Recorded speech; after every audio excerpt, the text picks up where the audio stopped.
October 14th, 1943. The skies over central Germany. 291 B-17 flying fortresses of the United States Army Air Force's 8th Air Force are flying in the distinctive close formations of the combat box. Groups of bombers arranged in staggered rows and staggered altitudes, whose interlocking fields of fire are supposed to make the formation a flying porcupine of 50 caliber machine guns into the most concentrated air defense in the history of warfare. The German fighter pilots rising to meet them have a name for what they are about to do. They call it Wehrmachtgeflecht, the four-engine massacre. The name reveals everything about how the Luftwaffe views the B-17 in the autumn of 1943. Not as a fortress, not as a weapon system whose defensive armament must be respected, or whose crew's determination to fight back must be factored into the tactical calculation, but as a large, slow, predictable target that the German fighter pilot, in his nimble, fast, heavily armed Focke-Wulf 190 or Messerschmitt Bf 109, can destroy at will, as many times per mission as his ammunition and his fuel allow, until the bomber formation has been reduced to the scattered remnants of an air fleet that came to Germany in the morning and will not go home in the afternoon. The German fighter pilots who have been attacking the 8th Air Force's B-17 since the summer of 1942 have developed the specific and effective tactics whose application has been turning the deep penetration missions into disasters whose scale the American command has been absorbing with the specific and documented determination of the leadership that believes the strategic bombing doctrine is correct, and that the losses are the price of proving it, the price that will eventually prove to be too high. The Luftwaffe's contempt for the Flying Fortress name is not the contempt of the ignorant. It is the contempt of the experienced professional who has been fighting the B-17 since the summer of 1942 and who has developed through trial and error and blood the specific and effective tactics whose application has been turning the 8th Air Force's deep penetration missions into the kind of catastrophes that the American crews talk about in the cold barracks of East Anglian bases, in language that has no suitable equivalent in peacetime. The head-on attack that Major Egon Meyer of JG2 refined to an art form in November 1942, after observing the early B-17 nose's limited defensive armament, the clock position approach from above 12 o'clock, the aggressive close-range passes that the FW-190A5's twin 20mm cannon and twin 13mm machine guns deliver against the B-17's most vulnerable points, the nose, the cockpit, the wing root fuel tanks whose 50 caliber rounds can detonate if hit by cannon fire. The German pilots who give the October 14th, 1943 mission the name Four-Engine Massacre are not boasting without evidence. They are describing what they have been doing to the 8th Air Force's bombers every time the bombers come to Germany without enough fighter escort. The August 17 Schweinfurt mission, the Regensburg mission, the Münster mission on October 10th, 4 days ago, where 30 bombers went down. The evidence is extensive. The target on October 14th, 1943 is Schweinfurt. More specifically, the ball-bearing factories of Schweinfurt, 5 major industrial complexes concentrated in this single Bavarian city, 50 miles east of Würzburg in the heart of Germany, that produce 53% of Germany's entire ball-bearing output for the Wehrmacht and the Kriegsmarine and the Luftwaffe. Ball bearings are the small, precisely engineered steel spheres whose presence in every rotating mechanism, in every weapon system in the German military, in the Panther tank's transmission, in the Daimler-Benz aircraft engine's crankshaft, in the submarine's propeller shaft and periscope assembly, makes them the specific and critical component whose destruction would, in the theory of strategic bombing, that the 8th Air Force's planners have been developing since 1942, and that the Air War Plans Division articulated in OPD-1, stop the German war machine as surely as destroying the Ruhr's steel mills or the Romanian oil fields at Ploesti.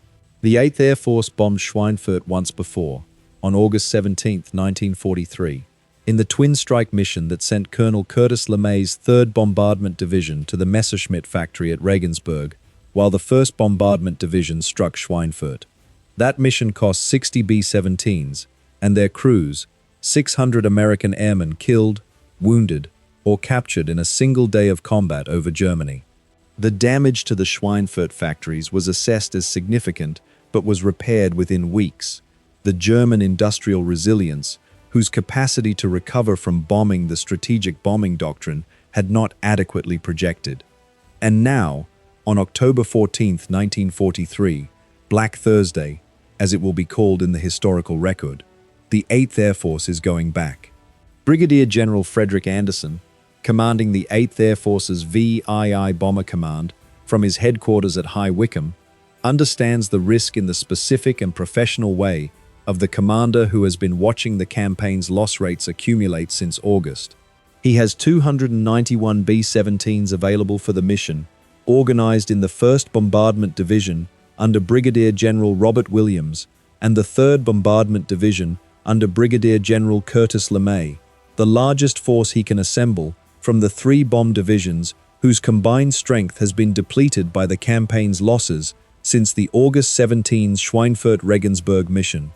Since the September 6 Stuttgart mission, where the cloud cover prevented bombing and the fighters cost 45 aircraft, and since the October 10 Münster mission 4 days ago, where 30 bombers went down, he has no long-range fighter escort capable of accompanying the bombers to Schweinfurt and back. The P-47 Thunderbolts of the 4th Fighter Group, the 56th Fighter Group under Colonel Hubert Zemke, the Wolf Pack, whose aggressive interception tactics have been producing results against the FW-190 since the summer, and the 78th Fighter Group, the 3 American fighter groups currently equipped with the P-47D Thunderbolt, whose performance at high altitude makes it a capable opponent for the FW-190, and whose combat record against the Luftwaffe has been building since April 1943, can escort the bombers to the German border, approximately to Aachen, before their fuel tanks reach the level that requires them to turn back for England. With the 108-gallon drop tanks that have been fitted to the later P-47 models, they can extend their range somewhat further. Not far enough.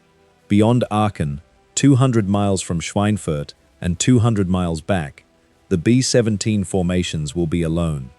291 heavy bombers, flying in the defensive box formations that the 8th Air Force's planners have designed to maximize the mutual fire support of the bombers' .50 caliber machine guns, flying 250 miles into Germany, without fighter protection, to attack a target that the entire Luftwaffe fighter defense has been specifically organized to protect. The B-17 Flying Fortress carries 13 50 caliber M2 Browning machine guns in the standard armament configuration of the B-17F model. In the chin turret, added after the head-on attack's effectiveness became undeniable in late 1942, the top turret directly behind the cockpit, operated by the flight engineer, who doubles as its gunner. The ball turret beneath the fuselage in the most exposed and most isolated defensive position. The tail position whose gunner watches the 6 o'clock approach. The 2 waist positions whose gunners stand at the aircraft's open windows in the full force of the slipstream. The radio operator's dorsal gun, and the 2 cheek positions flanking the nose. Each M2 Browning fires .50 caliber rounds at 750 rounds per minute, with a muzzle velocity of 2,900 feet per second. Across 291 aircraft, the mathematics of 3,783 guns in formation appears to deliver a wall of fire that no fighter pilot should be willing to fly through. The Boeing aircraft designers who named it Flying Fortress were not simply selling the aircraft to the Army Air Corps with marketing language. They genuinely believed that the massed firepower of a B-17 formation, flying in the combat box whose interlocking fields of fire covered every approach angle, could defend itself against fighter attack without escort. They were wrong in the specific and documented way of the planners who had not adequately accounted for the speed of the closing head-on attack, for the physical limits of gunners in -40-degree conditions, for the Luftwaffe's tactical adaptability, and for the organizational challenge of coordinating the fire of 13 gunners across aircraft that are simultaneously maneuvering, taking damage, and losing crew members to wounds and hypoxia. The Luftwaffe figured out why they were wrong in 1942. On October 14, 1943, they are going to demonstrate the answer with a thoroughness that will change American strategic bombing doctrine permanently. The question, as 291 B-17s and their 2,910 crew members crossed the Belgian coast in the grey October morning of October 14, 1943, is whether the men in those gun positions, the ball turret gunners curled in their plexiglass spheres, below the fuselage with nothing between them and the ground 20,000 feet below, except the thin metal of the turret's bottom, the tail gunners watching the sky behind them in the isolated rearward position, whose view is the view of every attacking German fighter approaching from 6 o'clock, the waist gunners standing at their open windows in the -40-degree slipstream at 20,000 feet, can prove the Luftwaffe wrong about the fortress it has been mocking since 1942.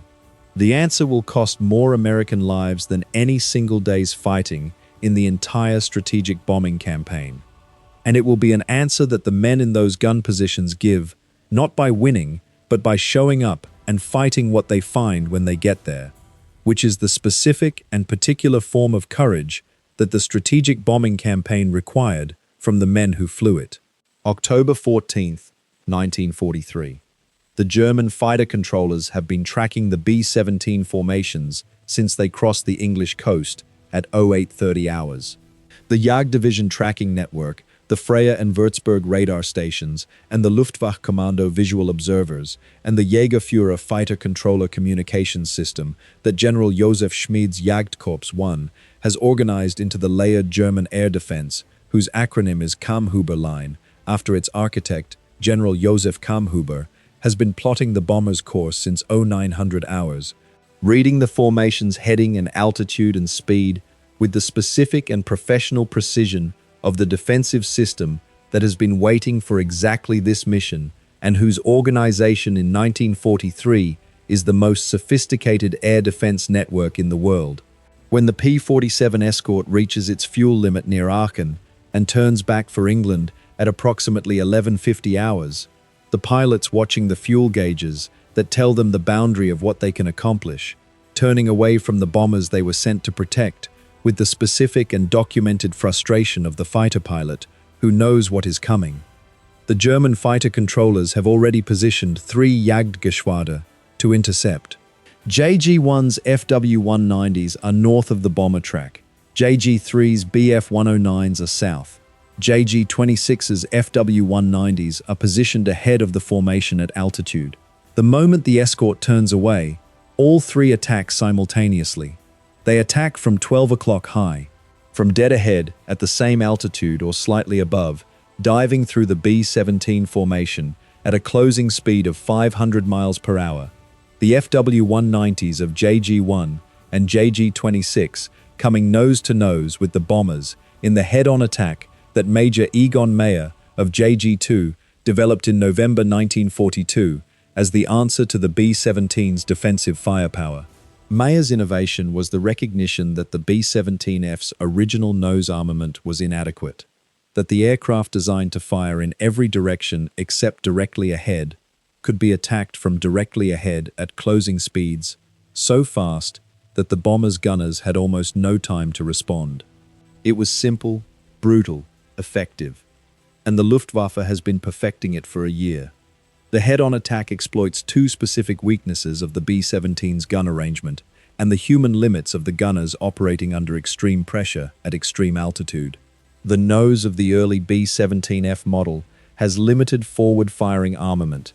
The cheek guns can fire forward, but their coverage is restricted compared to the multiple guns that cover the upper rear and lower rear quadrants. And the closing speed of the head-on attack is so fast, half a second of exposure as the fighter passes through the formation at 500 miles per hour closing speed, that the bomber gunners have almost no time to track and engage before the fighter is through and pulling away. The FW-190 pilot who dives from 12 o'clock high and fires his 2 20mm MG-151 cannon and 2 13mm MG-131 machine guns into the B-17's nose at 200 meters before pulling away has a firing window measured in fractions of a second. But the 20mm explosive rounds that punch through the plexiglass nose panels and into the cockpit do not need much time to kill the pilots and destroy the aircraft systems. The B-17 cannot survive a 20mm round through the cockpit. No aircraft can. The B-17 gun crews fire back. They fire back in the specific and visceral way of the gunners who have trained for this exact engagement and who are now executing the training in conditions whose physical reality is unlike any training environment on any American airbase. The temperature at 20,000 feet in October over Germany is minus 40 degrees Fahrenheit, the same temperature as the surface of Mars. The waist gunners standing at the aircraft's open windows in the roaring slipstream are firing their M2 Brownings with hands that have been losing sensation since they crossed into German airspace, wearing electrically heated suits and gloves that are sometimes working and sometimes not, because the heating system's electrical connections are subject to the vibration and the cold and the combat damage that this specific environment produces. The ball turret gunner below the fuselage is in the most isolated position on the aircraft, curled in a sphere barely large enough to contain a human body, his knees drawn up, his face behind the gun sight, the ground 20,000 feet below him, visible through the plexiglass dome that is all that separates him from the German sky. He is rotating the turret to track the fighters that are attacking from below and from the lower quadrants, firing in the specific and concentrated way of the gunner, whose field of fire is the lower hemisphere, and who is the sole protection for the bottom of the aircraft, that the head-on attacking FW-190s are not targeting, but that the multi-direction attack of the return leg is exposing. He is unable to exit his position if the aircraft's hydraulics are shot out, because the ball turret door can only be opened from the inside when the turret is in the aligned position and the hydraulics are working. If the hydraulics fail, the ball turret gunner stays where he is. Every man on a B-17 understands this fact and carries it. The near failure of the American defensive strategy arrives in the specific and documented form of the German attack's first minutes. The 1st Bombardment Division, leading the formation, is hit first by the concentrated head-on attacks of JG-1's FW-190s, whose pilots have briefed specifically for the engagement's geometry. 3 B-17s go down in the first attack pass. 3 aircraft, 30 men, gone in the 30 seconds that the initial FW-190 attack requires. One of them, from the 381st Bombardment Group, takes a 20mm round directly into the cockpit during the first pass. The pilot and co-pilot are killed. The aircraft rolls out of formation and spirals down, trailing fire. The formation tightens. The surviving B-17s close their spacing in the specific and instinctive response of the formation that has lost aircraft and needs to fill the gaps before the next attack pass, maximizing the overlap of their defensive fire zones, trying to make the formation denser and therefore harder to attack without flying through concentrated 50 caliber fire. The Luftwaffe adapts immediately. JG-3's Bf-109s swing around to attack from the rear. From 6 o'clock, at the tail position whose dedicated gunner can engage them, but whose single gun covering the rear approach is less formidable than the multiple guns that cover the upper and lower hemispheres. JG-11's FW-190s come in from the sides, attacking the waist gunners' positions. The 3-direction attack, nose, tail, and waist simultaneously, splits the B-17's defensive coverage in the specific and operational way that the German tactical evolution has been working toward since the autumn of 1942. The attacking fighters are taking casualties. The .50 caliber guns of the B-17 formation are not silent, are not the decorative armament that the Luftwaffe's most optimistic pre-mission assessment projected. Oberst Walter Grabmann, commanding the German fighter forces in this sector from his ground station, watches his pilots take fire from the box formation's defensive guns, watches B-17s fall in the specific and visible way of the heavy bomber that has been fatally hit, rolling out of formation and trailing fire before the final descent, but also watches FW-190s fall, the heavy 50 caliber rounds that tear through the Focke-Wulf's BMW 801 radial engine and its cockpit canopy with the specific and documented lethality of the weapon that the Luftwaffe's own after-action reports have been noting with increasing concern. The American gun crews are shooting back with the specific and professional determination of the men who understand that the aircraft they are defending is also the aircraft they are flying in, and that the aircraft's survival and their own survival are the same fact. The bomber formation that reaches Schweinfurt at 14:28 hours is not the formation that crossed the Belgian coast in the morning. Of the 291 B-17s that began the mission, 60 have already been shot down, and 17 more have aborted for mechanical reasons, forced to turn back by engine failures, battle damage, and the cascade of systems failures that combat over Germany produces in aging aircraft. 214 B-17s dropped 395 tons of high explosive and incendiary bombs on the Schweinfurt ball-bearing factories, in the specific and operational way of the precision bombing doctrine. The lead bombardiers of the 305th Bombardment Group, releasing on the factory buildings, whose identification the Norden bomb sites have been tracking through the gaps in the thin cloud cover over Schweinfurt. The following aircraft releasing on the lead aircraft's smoke markers, the bomb patterns walking through the VKF and FAG factory complexes in the specific and documented way that the precision bombing doctrine projects as the mechanism of industrial destruction, whose implementation the mission has cost 60 aircraft and 600 men to achieve. The factories burn. The smoke columns rise from the Schweinfurt basin in the specific and visible way of the burning industrial complex, the VKF Kugelfischer factory and the FAG Kugelfischer factory, and the Deutsche Star Kugelhalter factory, whose combined production of 53% of Germany's ball bearings is what 600 American airmen have died this morning to destroy. The precision bombing doctrine has worked, the factories are hit, and the mission is only half over in the specific and terrible sense of the mission, whose inbound cost has been 60 aircraft, and whose outbound cost is still being determined by the German fighters refueling at their forward bases. The return flight is worse than the inbound leg. The German fighters have landed at their forward airfields, refueled, rearmed, and taken off again, and they are waiting for the battered formation at the German border, with the specific and operational patience of the defensive system, whose interior lines permit multiple engagements of the same bomber force in a single mission.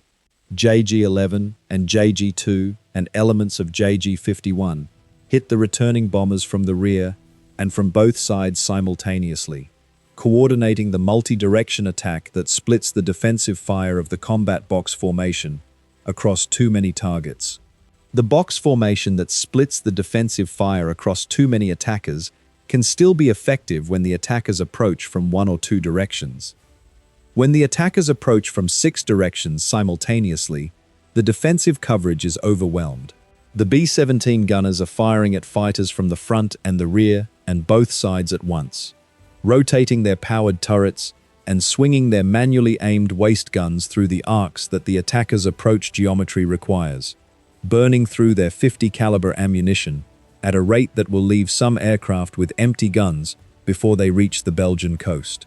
The ball turret gunner below the fuselage, sitting in his cramped sphere with nothing below him but the 20,000-foot drop to Germany, is rotating the turret as fast as the hydraulic system allows, tracking the Bf-109s that are attacking from below and from the lower rear angles, firing in the short bursts that his gunnery training has taught him to use for accuracy and ammunition conservation, which the specific and desperate character of the return flight is making increasingly difficult to maintain. The aircraft whose gun systems have been damaged, whose turrets have been shot out by the 20mm cannon rounds that the FW-190's MG-151 delivers, with the specific and structural effect of the explosive round that destroys the turret mechanism and wounds or kills the gunner in the same detonation, whose hydraulic systems have been holed by cannon fire, whose waist gunners have been wounded and pulled from their positions by the other crew members who are trying to stop the bleeding, while simultaneously trying to maintain the aircraft in formation. These aircraft are falling back from the formation's protective embrace into the specific and deadly position of the damaged aircraft that cannot maintain formation speed. They become stragglers, and the German fighters whose mission briefings have identified the straggler as the primary target them first. The straggler is pulled apart, isolated, A B-17 is not a fortress. It is a target. The legacy of what the B-17 gun crews proved and failed to prove over Schweinfurt on October 14, 1943, is the legacy that the mission's final numbers record in the most direct and irreversible way available. 60 B-17s shot down over Germany, 60 aircraft, 600 men, in the sky between the Belgian border and Schweinfurt and back. 17 more so badly damaged they never fly again. 5 more crash land in England, their pilots bringing them down on the first available runway, with engines failing and fuel exhausted, and crew members dying in the waste. A total of 82 B-17s lost to the mission. 600 American airmen killed, wounded, or taken prisoner. That is the number. In one day, a force smaller than a single reinforced brigade that has been sent to the sky over Germany has lost 1 in 4 of its aircraft. More American airmen died over Schweinfurt on October 14, 1943, than American soldiers died on any single day of the ground war in the Pacific at any point in 1942 or 1943. The 8th Air Force has lost, in a single mission, the equivalent of 5 full bomb groups, a loss rate that no military operation can sustain without destroying itself. 30% attrition. To frame it in terms the men who flew the missions understood, a crew member who flew on October 14th and survived had used up nearly a third of his statistical odds for completing a 25-mission tour in a single afternoon over Germany. And yet the gun crews did prove something on October 14th, 1943. Prove something that the Luftwaffe's pre-mission assessment of the 4-engine massacre had not fully accounted for. The 8th Air Force's gunners claimed 186 German fighters destroyed in the October 14 engagement, a figure compiled from the gun camera footage and the crew reports and the debriefing records of the surviving crews who returned to their East Anglian bases in the afternoon and evening, whose testimony the 8th Air Force's intelligence staff assembled with the specific and institutional urgency of the command that needs to demonstrate to the Air Force leadership in Washington and to the American public that the mission's cost was not entirely one-sided. The claim of 106 is the claim of men who watched other men die beside them and who need to believe that the dying accomplished something quantifiable. Post-war analysis, cross-referencing the German Luftwaffe's own records of losses and the 8th Air Force's records of gun camera footage, has reduced the confirmed German losses to approximately 38 aircraft destroyed, a significant reduction from the claimed 186, reflecting the fog of aerial combat that consistently inflates both sides' kill claims when multiple gunners on multiple aircraft. But the 38 German aircraft destroyed on October 14 reflects the specific and documented reality that the Luftwaffe lost pilots over Schweinfurt, that the 50 caliber guns of the defensive box formation were not merely decorative, that the head-on attack, whose effectiveness Mayer's tactics had demonstrated, was itself a tactic with costs that the attacking pilots were absorbing every time they flew through the combined fire of the combat box. The Luftwaffe that emerged from Schweinfurt was not unscathed. The German fighter pilot who called the B-17 a 4-engine massacre target had been right about the mission's outcome and wrong about the cost of producing that outcome. The B-17 gun crews were not making the German fighter attack free. They were making it expensive. They were just not making it expensive enough to stop it. The strategic consequence of October 14, 1943, Black Thursday, the day the 8th Air Force lost 60 bombers and 600 men in a single mission and demonstrated that the unescorted deep penetration mission was not viable, is the consequence that changed the entire course of the strategic bombing campaign's development. The 8th Air Force stopped flying unescorted deep penetration missions into Germany. General Henry Hap Arnold, commanding the Army Air Forces from Washington, demanded the long-range escort fighter that the unescorted bombing doctrine had insisted was unnecessary and that the aviation industry had not been urgently prioritized to deliver. General Ira Eaker, commanding the 8th Air Force from his headquarters at High Wycombe, acknowledged the mission's failure in the operational terms that the loss rate required and pressed for the P-51 Mustang's accelerated deployment to England.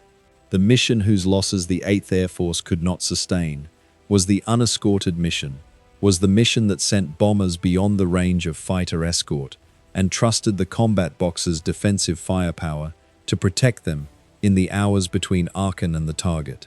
That trust had been misplaced from the beginning, misplaced in the specific and documented way of the military doctrine that overestimates the technology and underestimates the opponent's ability to develop counters to the technology. The B-17's gunners were not inadequate. They were fighting the aircraft they were given in the conditions they were given it. The doctrine that sent them unescorted was the doctrine that failed them.